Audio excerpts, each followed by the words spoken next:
আধার card নিয়ে গুরুত্বপূর্ণ ঘোষণা করলো ইউআইডিএআই। স্কিপ না করে পুরো ভিডিওটি অবশ্যই দেখুন।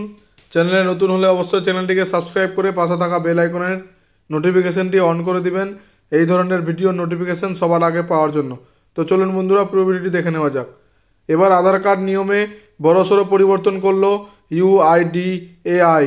এখন থেকে বার্থ সার্টিফিকেটের জন্য তারিখই আধার কার্ডে লেখা আবশ্যক। বার্থ সার্টিফিকেটে থাকা জন্ম তারিখের সাথে আধার কার্ডে থাকা জন্ম তারিখ ভিন্ন হলে দেশের নাগরিকদের অনেক সমস্যার সম্মুখীন হতে হয়।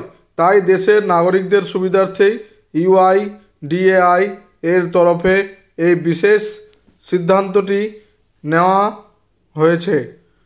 বর্তমানে আধার কার্ড হলো দেশের মানুষদের জন্য গুরুত্বপূর্ণ নথি। এখন দেশের এমন কোনো মানুষ নেই যার কাছে হয়তো আধার কার্ড নেই, আর যার কাছে আধার কার্ড নেই তাদেরকে করিয়ে নেওয়ার জন্য আহ্বান জানিয়েছে কেন্দ্রীয় সরকার। এই আধার কার্ড ছাড়া মানুষ এখন একদণ্ড চলতে পারবে না।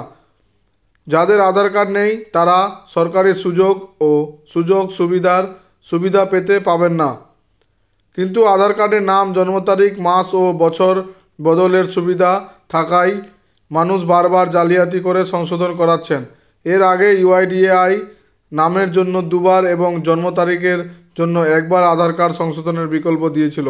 তবে এবার ইউআইডিএআই বার্থ সার্টিফিকেটে থাকা জন্ম তারিখের সাথে আধার কার্ডে থাকা জন্ম তারিখকে একই রাখতে নতুন নিয়ম জারি করেছিল। এখন থেকে প্রাসঙ্গিক কাগজপত্র সহ বার্থ সার্টিফিকেট উপস্থাপন করতে হবে, তাহলেই সংশ্লিষ্ট কাগজপত্র আবেদন বৈধ হবে।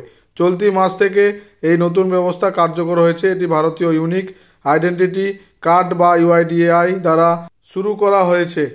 আধার কার্ড জন্ম তারিখ সংশোধন করে তারিখ, মাস, বছর পরিবর্তন করে জালিয়াতি রোধে এই পদক্ষেপ নেওয়া হয়েছে।